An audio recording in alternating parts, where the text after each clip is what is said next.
Saya putus asa. Saya benci sama Allah. Kok bisa saya dikasih anak seperti ini? Jangan sampai saya masuk Islam. Kalau saya masuk Islam, nanti saya mau dikarungin buang ke Kapuas katanya. Katanya anak Melayu, katanya anak Islam, tidak punya telinga sebelah. Ya Allah, kok sampai gini ya? Apa memang masuk Islam itu salah ya? Video kali ini menceritakan kisah dari kanal YouTube Al-Mukbir 212 tentang perjalanan seorang wanita bernama Vini Julianti yang berasal dari Pontianak. Vini berasal dari keluarga Tionghoa dan ibunya merupakan suku Dayak. Ibu Vini menantang ketika Vini menjalin hubungan dengan seorang pria yang beragama Islam. Namun akhirnya mereka mendapatkan restu. Suku bapak saya Cina, mama saya Dayak aslinya. Dulu ibu memeluk agama Islam itu awalnya gimana tuh? Awalnya karena memang dapat jodohnya yang bukan seiman ya. Memang pertama memang ditentang sama orang tua. Memang dari pertama pacaran tuh udah nggak direstui gitu, dan diusir dari rumah. Ya, pergi. Akhirnya pulang ke rumah juga. Itu pulangnya tuh dengan rasa malu ya. Rasanya sih gimana ya? Nggak ada lah ya anak yang mau dibuang sama orang tuanya. Kan? Walaupun orang tua tidak merestui, saya jalan terus sama suami saya. 3 tahun lebih saya pacaran itu memang tidak direstui sama sekali sama orang tua, terutama ibu saya. Kalau bapak sih tidak terlalu sih, dia terserah mau sama apa, suku apa, agama apa, terserah. Memang sayanya yang masih bertahan sama suami saya yang ini. 3 tahun lebih saya pacaran, saya nekatkan untuk masuk Islam tanpa sepengetahuan orang tua, tanpa sepengetahuan siapapun. Hanya saya dengan suami saya pergi ke rumah ada nenek-nenek di Tanjung Ulu. Di situ saya dimualafkan, saya mengucapkan kalimat syahadah, saya dimandikan. Disitulah saya masuk agama Islam pertama kalinya. Sebelum nikah, itu tanpa sepengetahuan orang tua, tanpa sepengetahuan keluarga. Berjalan, setelah saya masuk Islam, akhirnya saya minta izin sama orang tua, keluarga, bahwa saya mau menikah. Tapi tidak izin kalau saya masuk Islam. Setelah menikah, Vini memutuskan untuk masuk agama Islam tanpa sepengetahuan orang tua dan keluarganya. Ia pergi ke rumah seorang nenek di Tanjung Ulu dan mengucapkan kalimat syahadat di sana. Setelah itu, Vini meminta izin kepada keluarga untuk menikah secara Islam, namun tidak mendapatkan izin tersebut. Meskipun demikian, Vini tetap menjalani pernikahannya dan tetap berpegang teguh pada Islam. Vini menghadapi berbagai tantangan dan penolakan dari keluarga besar dan orang tuanya. Ia bahkan diusir dari rumah oleh orang tuanya dan mengalami kesulitan dalam mencari tempat tinggal. Namun, Vini tetap tegar dan mendapat dukungan penuh dari suaminya. Meskipun banyak mengalami penghinaan dan diskriminasi, Vini tetap menjalani kehidupannya sebagai seorang muslim dengan teguh. Vini merasa sedih ketika anak keduanya lahir dengan kekurangan pendengaran, dan ia juga mengalami hinaan karena keadaan fisik anaknya.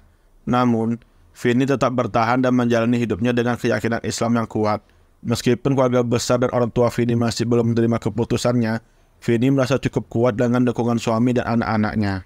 Pengetahuan mereka, saya masih beragama Katolik. Memang saya menikah secara Islam, karena orang tua saya juga tidak tahu kan kalau saya itu udah agama Islam. Pergilah saya ke KUA, mendaftarkan diri tanpa orang tua, tanpa siapapun. Mencari penghulu, saya sendiri. Di situ saya mendaftarkan diri saya, ngurus-ngurus kakak semua, pernikahan semua udah saya urus. Orang tua ikut menjalani biasa saja, tapi mereka tuh tidak setuju. Tapi tidak dinampakkan sama yang lainnya kalau mereka tuh tidak setuju. Tetap saya ikuti. Akhirnya mereka taunya saya Katolik kan, masih mereka tahu saya Katolik, suami saya Islam, saya Katolik. Taunya saya menikah ini beda agama. Tapi mereka tidak tahu kalau saya itu udah Islam. Saya pun belum berani mengucapkan kalau saya itu udah Islam, karena memang tentangan ibu saya itu kuat. Jangan sampai saya masuk Islam. Kalau saya masuk Islam, katanya dulu kan, saya kan memang 2 beradik perempuan. Saya masuk Islam, nanti saya mau dikarungin buang ke Kapuas katanya. Hanya modal nekat, saya masuk Islam. Akhirnya saya menikah di KUA. Orang tua saya pun hadir. Saya mengucapkan 2 kalimat syahadat, tapi mereka tidak tahu. 2 kali saya masuk Islam kan, pertama di luar, kedua di KUA.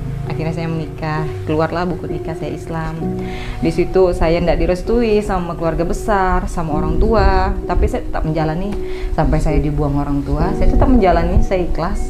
Saya ikhlas kalau mereka tidak mengakui saya ini keluarga. Mereka sampai ngomong gini, apa sih gunanya masuk Islam? Apa sih untungnya masuk Islam? Toh kamu tidak kaya? Ya, memang saya tidak kaya, saya bilang. Tapi ini emang keinginan saya masuk Islam. Saya nggak mau kalau saya nikah itu beda agama. Memang udah jodoh sampai meninggal kan, kita tidak tahu kan. Saya tidak mau nanti suami saya dikuburkan secara Islam, saya dikuburkan secara Katolik, itu saya tidak mau. Makanya saya tekadkan, walaupun semua tidak mengizinkan saya masuk Islam, ditentang saya masuk Islam, saya berbuat sendiri. Sampai saya dihina-hina. Kamu masuk Islam, kamu masih miskin. Kamu masuk Islam masih ngontrak, tidak ada gunanya kamu masuk Islam. Saya hanya bisa nangis. nangisnya dalam hati. Saya enggak keluarkan air mata, enggak, hanya dalam hati. Ya Allah, kok sampai gini ya? Apa memang masuk Islam itu salah ya? Saya bilang, akhirnya saya punya anak. Saya direstui orang tua saya. Dari anak pertama saya tuh, orang tua udah mulai gimana gitu kan, udah mulai baik. Akhirnya bisa menerima.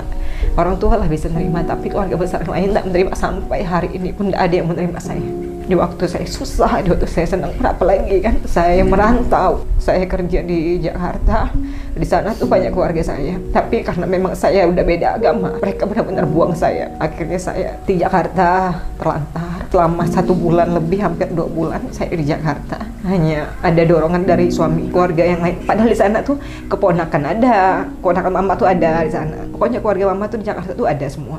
Mereka tuh nggak mau sekali gitu, menampung pun nggak mau. Saya numpang hanya dengan orang lain. Dan akhirnya saya pulang lagi ke Pontianak berkat dukungan suami. Memang saya dapat dukungan sepenuhnya dari suami. Dia tuh nggak pernah sih melarang saya ke keluarga saya, walaupun orang tua saya sama dia tidak baik. Memang respon orang tua saya itu tidak baik sama dia. Tapi saya salut sama suami saya pertahankan sama suami saya. Karena suami saya tuh selama orang tua saya tidak suka sama dia, menghina dia, mencaci maki dia tidak pernah dendam sama sekali. Itu saya bisa bertahan sama suami saya tuh karena kebaikan suami saya itu tidak pernah ditunjukkan dengan gimana gitu. Tapi saya tahu tiap orang tua saya mencaci maki dia dengan kata kasar, kata anjing pun kali diucapkan untuk dia, tapi dia tidak pernah melawan, diusir, disiram pakai air, udah, tapi dia tetap tidak pernah dendam. Saya pun bertahan sama suami saya sampai sekarang ini. Banyak juga yang menghina saya baru-baru ini karena anak saya memang yang nomor 2 itu ada kekurangan tidak punya telinga sebelah.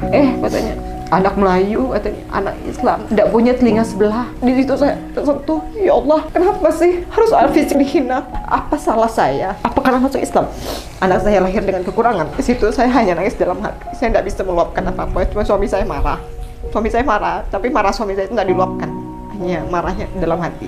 Cuma yang saya kecewa banget, menghina, benar-benar menghina. Tidak suka sama sekali kalau saya itu Islam. Saya tidak apa-apa sih kalau saya dihina, tapi saya tetap sama prinsip saya, agama saya Islam, itu yang saya prioritaskan.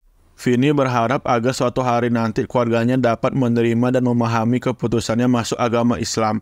Meskipun ia menghadapi banyak kesulitan dan penolakan, Vini tetap bersyukur dan yakin bahwa ini adalah takdir yang telah ditentukan oleh Allah. Ia berharap kehidupannya di masa depan akan lebih baik dan nyaman, serta mampu mencari rezeki dengan lebih baik. Masya Allah, ini anak ibu ya? Ini yang selalu dihina fisiknya sama mereka. Cowok Radit. Itulah makin hari makin kurang pendengaran.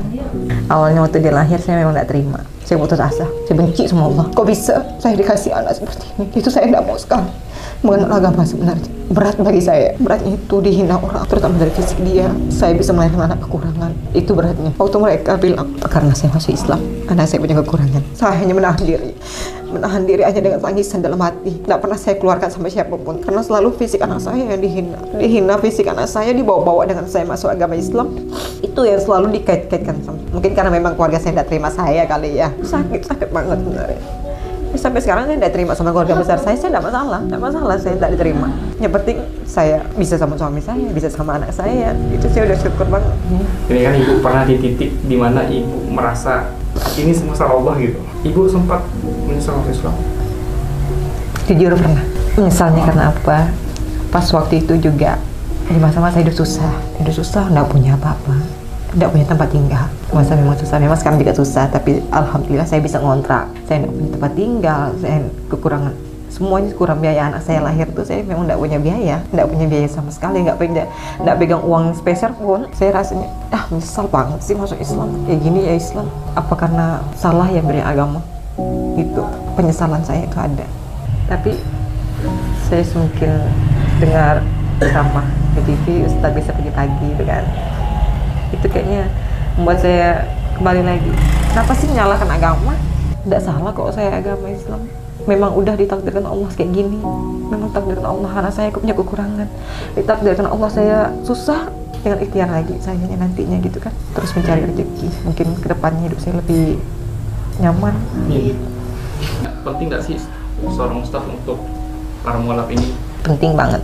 Pentingnya apa? Karena mualaf itu kan tidak tahu agama Islam itu apa, awal mula masuk Islam kan. Tidak tahu Islam itu apa, tidak tahu belajar itu apa. dari Al-Quran itu apa isi Al-Quran itu nggak tahu kan. Jadi ustadz itu penting supaya yang mualaf-mualaf tahu apa itu Islam. Menurut Ibu, pentingkah saudara seiman, lembaga saudara seiman ini untuk para mualaf dan muslimin? Penting, karena memang saudara seiman itu kan tugasnya membantu kan, apalagi buat para mualaf itu sangat membantu saudara seiman. Dakwah terus tanpa henti, istighfar terus sampai mati, mari bersaudara sampai surga. Wassalamualaikum warahmatullahi wabarakatuh. Semoga Vini tetap istiqomah. Kita bisa membantu saudara mualaf kita melalui mualaf center di sekitar tempat tinggal kita. Semoga amal kita lakukan bisa menjadi amal jariah. Silakan like, subscribe, dan share jika konten ini bermanfaat.